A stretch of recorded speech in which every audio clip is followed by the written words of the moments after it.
Hey, Threshold listeners, it's Amy Martin here with more on the bison at Yellowstone National Park.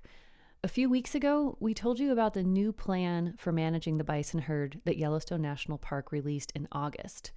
That plan is in draft form, and it maps out 3 alternatives for how to manage the herd into the future. Importantly, those 3 options are open for public comment until September 25th of this year. If you missed that dispatch, I'd recommend going back to listen to it now. It's my conversation with Morgan Worthen, who's the Chief of Public Affairs at Yellowstone National Park. We also asked you to send us your questions about bison and what this might mean for the future of the herd, which we're going to try to answer in this dispatch.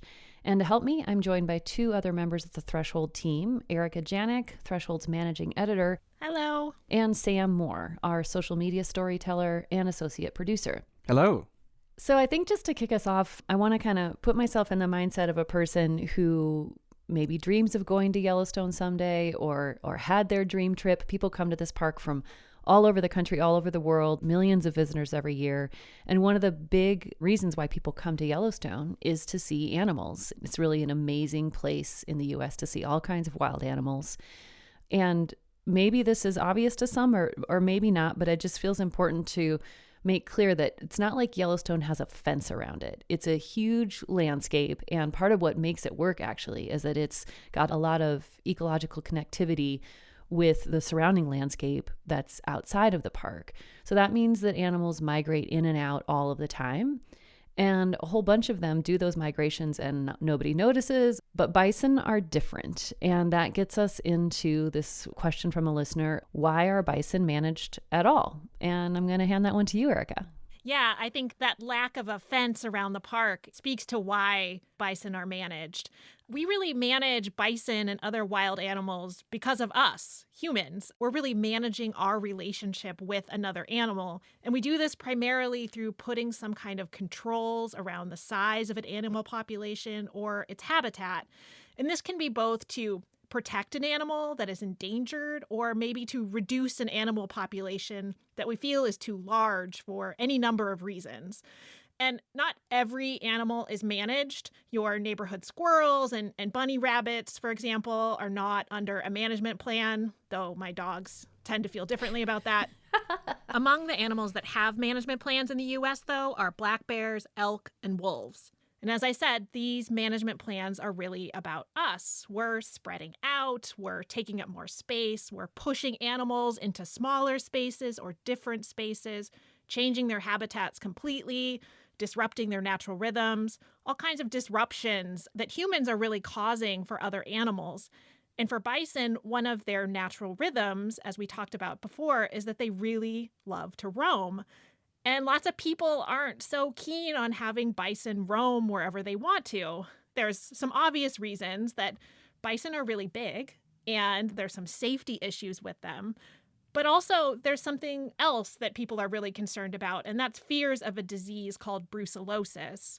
Brucellosis is a bacterial disease, and all sorts of wildlife native to North America had caught it from European livestock. The disease basically causes pregnant cows to have miscarriages, and it's been almost completely eradicated from livestock in the U.S., but some wildlife, including elk and bison that live in and around Yellowstone, can still have it. And one of the scary things for some people is that it looks like those animals can give it back to the cattle. So part of the plan for managing bison has really been about controlling the spread of brucellosis.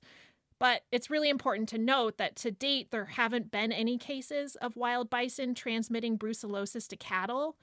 And the continued studying and monitoring of disease transmission, in this case, the lack of transmission of disease from bison, is part of the reason that Yellowstone is considering management plans that could actually increase the size of the herd. Another question we got that's pretty important is, how do you actually leave a comment on the plan? Such a good question. Like a lot of government things, it's a little bit clunky, but there are actually 2 ways to comment on the draft. One of them is by mail, and I mean actual, like, put a stamp on it, put it in your mailbox kind of mail. And the other is online through the National Park Service's Planning, Environment, and Public Comment site. We'll include links to the page in our show notes and on our website, as well as the address to actually mail your comment in if that works better for you. If you're online, though, and go to that website, you'll find a list of all the parks with plans open for comment on the homepage, which I found kind of interesting just to see how much is going on at all of these different places. All kinds of different things, from other animal management plans to the building of other structures at parks. But if you go to that page, you'll find Yellowstone on the list, and you just follow the instructions right there for submitting a comment. It'll ask for your name and contact information, and then you can put your comment in the comment box there. You only have until midnight Mountain Time on September 25th to submit your comment. So if you're going to do it, you should probably do it soon.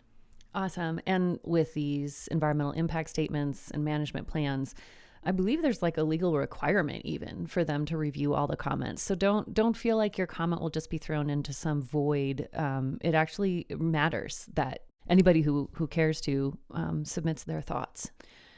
So those are some of the mechanics of what's going on here, what and the why of bison management. But we also got some really great questions about what's happening on the ground. That's right. Or what could happen. One listener asked us how many bison the area could support. Toss it to you, Sam. Sure. Well, the biologists in Yellowstone have studied this a lot. They've developed population models for bison. And their interpretation is that the park could support up to 10,000 bison, which is a lot more than we even see as an option in the management plan. We can also put some links to a couple of the really good papers that go into this question in the show notes. But the second, and I think the more important part of this question, is that bison evolved to migrate. So if we're talking about a carrying capacity for bison, what are the boundaries of what we're saying the landscape is that the bison are living in? So is it this huge landscape, which is basically all of interior North America that bison evolved in, that has a carrying capacity? Or is it just this sort of arbitrary landscape that exists based on the political lines that people have drawn over the greater Yellowstone area? And pretty much all the scientists I read, regardless of how many bison they think Yellowstone right now can support, agree that it's a different question to talk about free-roaming migratory bison than non-migratory bison that are constrained by a boundary. And that's basically what the whole debate is about. And so that gets us back to square one, which is how many bison do you think should be in the park and how freely should they be able to roam outside the park? And that's what we're all being asked to comment on right now. And so the target population size that we're seeing in the alternatives in the bison management plan, it's less about what the physical landscape of Yellowstone can support and more about what the social and political landscape of the area can support, and especially how we feel about bison leaving the park and how many we feel can cross that political boundary. That's so interesting. And it also kind of connects up to another question that we got from a listener that was talking about how circumstances outside of the park may have changed since season one. And as a person who lives in Montana myself, the state overall has gone through some really big changes in those, 5 to 7 years, particularly with the pandemic. There were just like a lot of people who moved to Montana, bought property values have skyrocketed.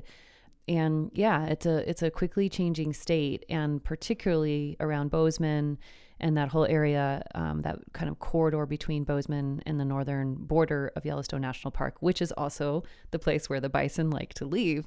So I'm curious, I don't want to speak for that community. I don't live over there, but what did you find out, Sam, in terms of how circumstances outside the park may have changed since we released season one? Yeah. Well, like you said, Amy, a lot of the land next to Yellowstone, even though much of it is national forest and so is protected, the two counties north of Yellowstone, Gallatin and Park counties, is where most of the bison go to in the winter when they leave the park.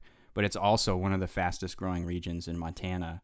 I've heard just casually people blaming that on the show Yellowstone with Kevin Costner, which also takes place in the Paradise Valley where you interviewed people, Amy, for season one, and is just north of Yellowstone.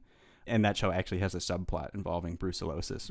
There's a ton of other reasons besides a TV show that people are moving here, but the bottom line is that private land near the park where the bison go when they leave the park is becoming more residential, and agriculture, which means farming and ranching, is declining as an overall part of the economy there.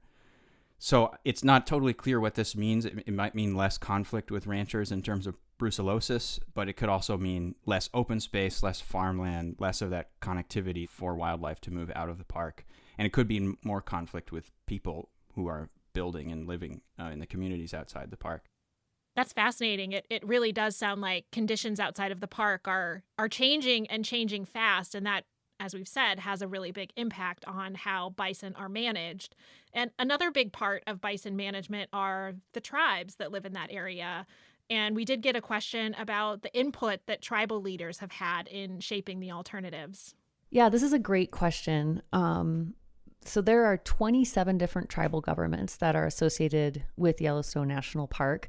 I was able to talk to Rich Jansen, who is the head of Department of Natural Resources for one of those tribal governments, the Confederated Salish and Kootenai tribes.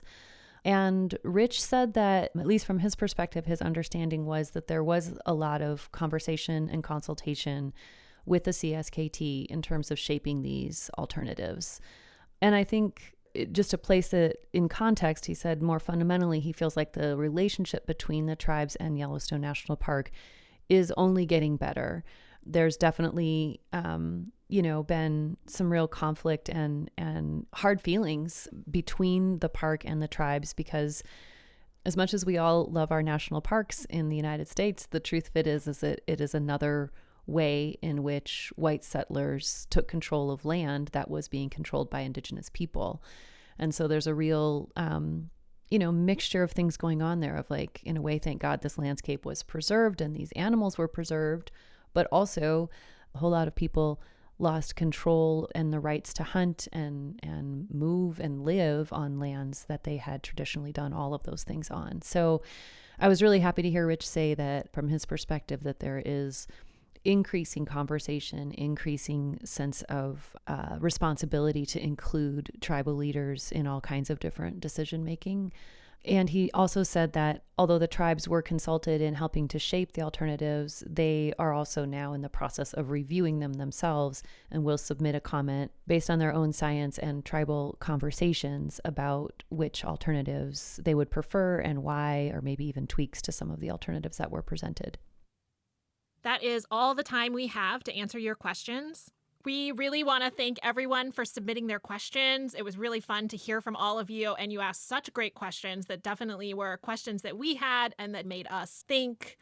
And we will keep following this plan and sharing developments as we have them. So be sure to stay subscribed to Threshold, subscribe to our newsletter if you aren't already a subscriber, and follow us on social media.